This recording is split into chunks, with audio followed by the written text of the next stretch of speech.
Okay, but like can Joe I just Biden's ask plan. though, what would you see this plan doing for the first year for us if he's reelected? I'm not part of the administration.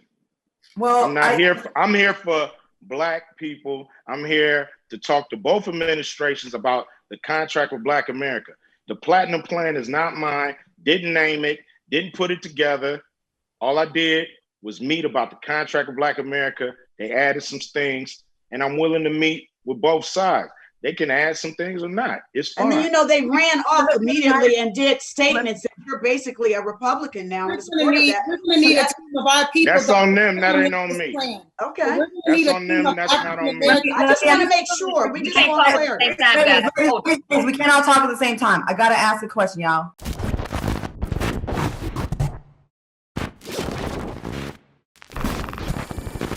The article that you see on your screen right now was originally intended to be part of a compilation of articles for an upcoming video, but upon reading this column in its entirety, what I read was so asinine, disrespectful, and downright insulting towards Black men who have the audacity to think for themselves and make their own political decisions that it deserved its own separate video. Especially given the fact that the foundation of this article is built upon a lie concerning Ice Cube's political stance. So without further ado, let's get into this Los Angeles Times article titled, "These Black Men Say They'll Vote for Caruso, Not Bass. Is it the Ice Cube effect?"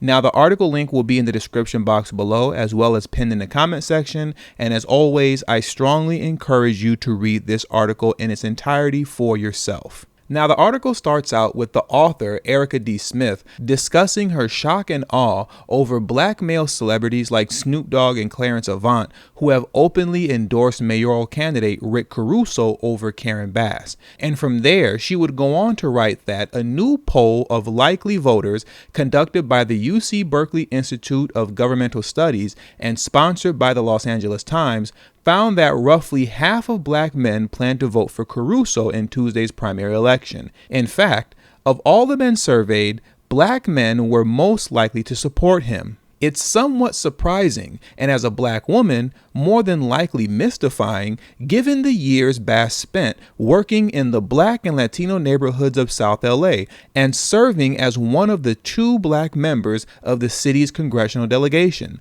Of course, it's not written in stone somewhere that all Black people must vote for Black candidates.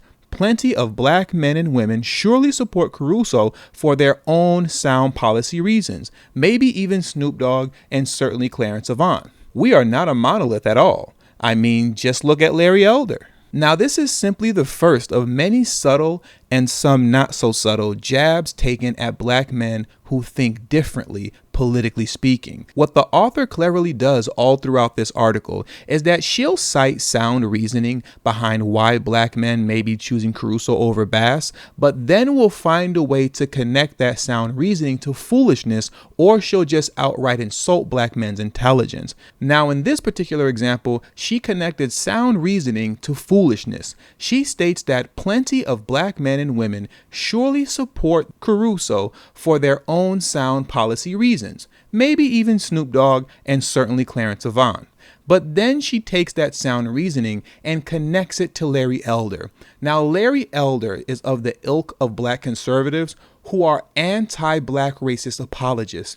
People like him, Officer Tatum, and Candace Owens are the type of Black conservatives who only open their mouths to speak negatively against Black Americans while always finding some nonsensical justification for any type of anti-Black racism that makes its way into the mainstream news.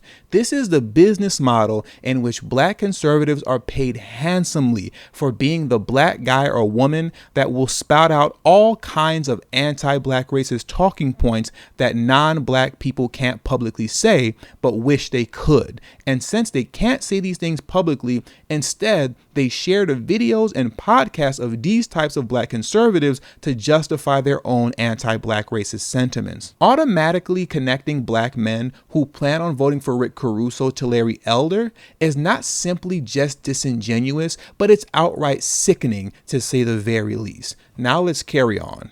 After half-heartedly comparing Caruso's policy to Bass's policies, to which honestly she didn't really say much other than Caruso's policies won't work, the author went on to say, indeed, This is why many political observers assumed she would have the backing of most black voters in LA if she ran for mayor.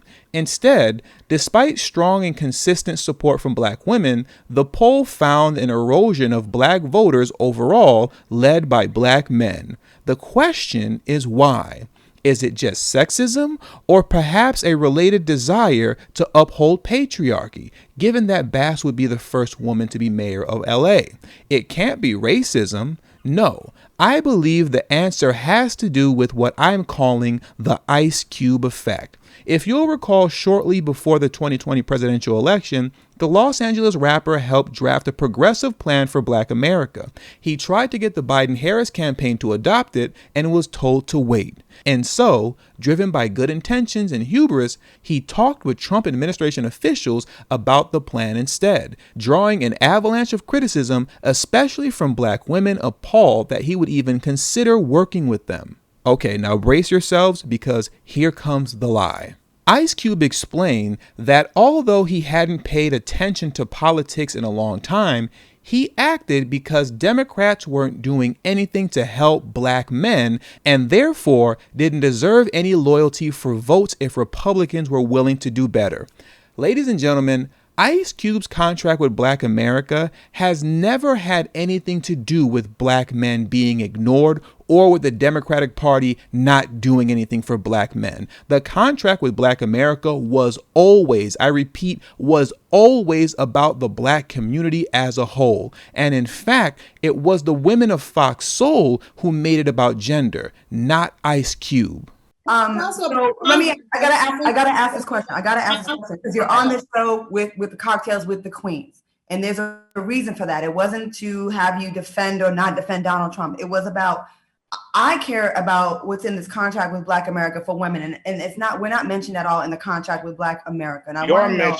I mean, when you mention black people, you mentioning black women. So don't count yourself out. No, Yes, that's not true. That's like administration say that when they black people is not black women. That's not Black true. women are not included in black people.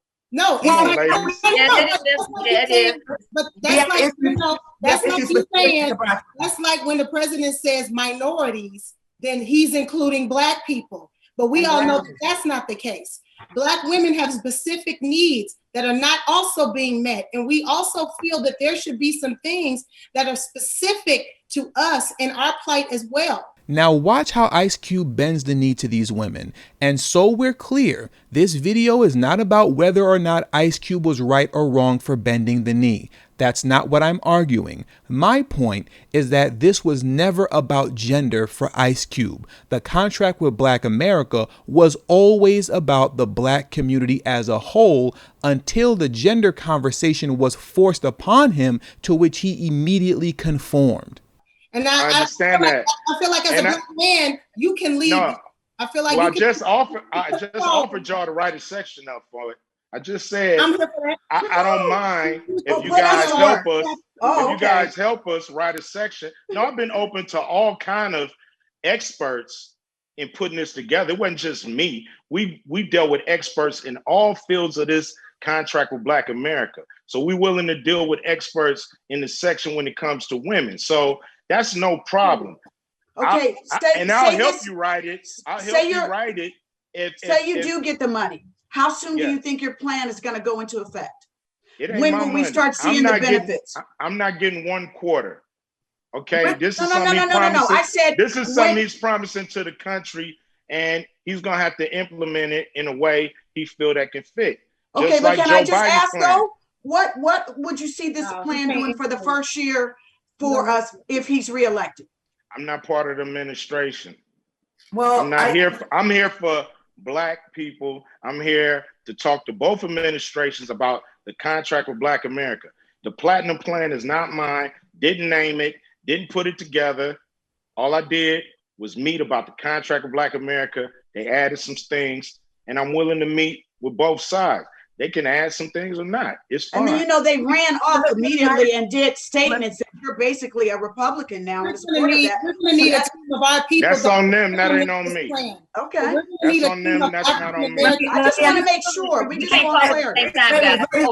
We can't all talk at the same time. I got to ask a question, y'all. Now, remember what I said earlier about the author mixing sound reasoning or a particular truth with nonsense? Well, immediately after she lied on Ice Cube, intentionally misrepresenting his political stance, she then takes an Ice Cube quote out of context, attaching it to her lie, making it seem that when Ice Cube made this statement, he was speaking on behalf of black men, when in actuality, he was saying this in regards to the black community as a whole. And the quote reads as such: "Every side is the dark side for us here in America," he put it at the time. "They're all the same until something changes for us. They all lie and they all cheat." Now, once again, this statement is true regarding both parties, but if you let the author of this article tell it, then you'll walk away thinking that Ice Cube made this statement on behalf of black men when he didn't. Now, the article goes on to read, "I heard a similar sort of logic when I went to Leimert Park over the weekend to try to understand the apparently lagging support for Bass.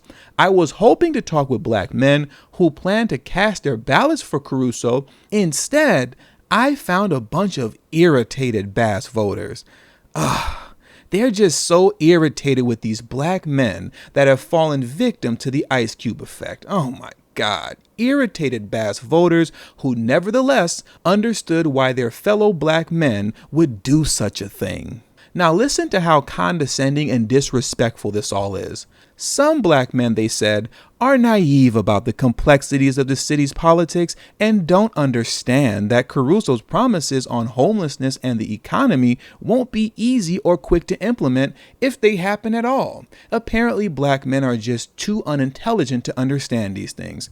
She further goes on to write, "Black men can be sexist too," they admitted. "Some see Bass as sweet or soft, not hard enough to be mayor, like a shrewd, wealthy developer steeped in deal making. As one black political insider put it, why are we going to vote for her? Because she's a nice lady?"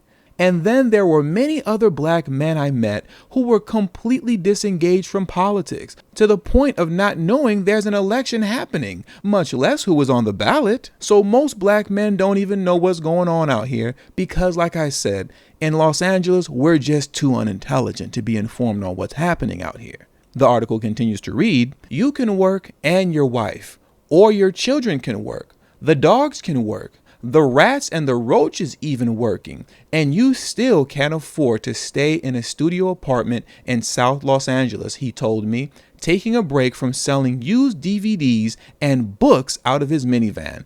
Now, I'm not here to knock anybody's hustle, but look at how she made it a point to find one of the worst representations of black men that she can find. She found a brother selling bootleg DVDs and put him all in the article.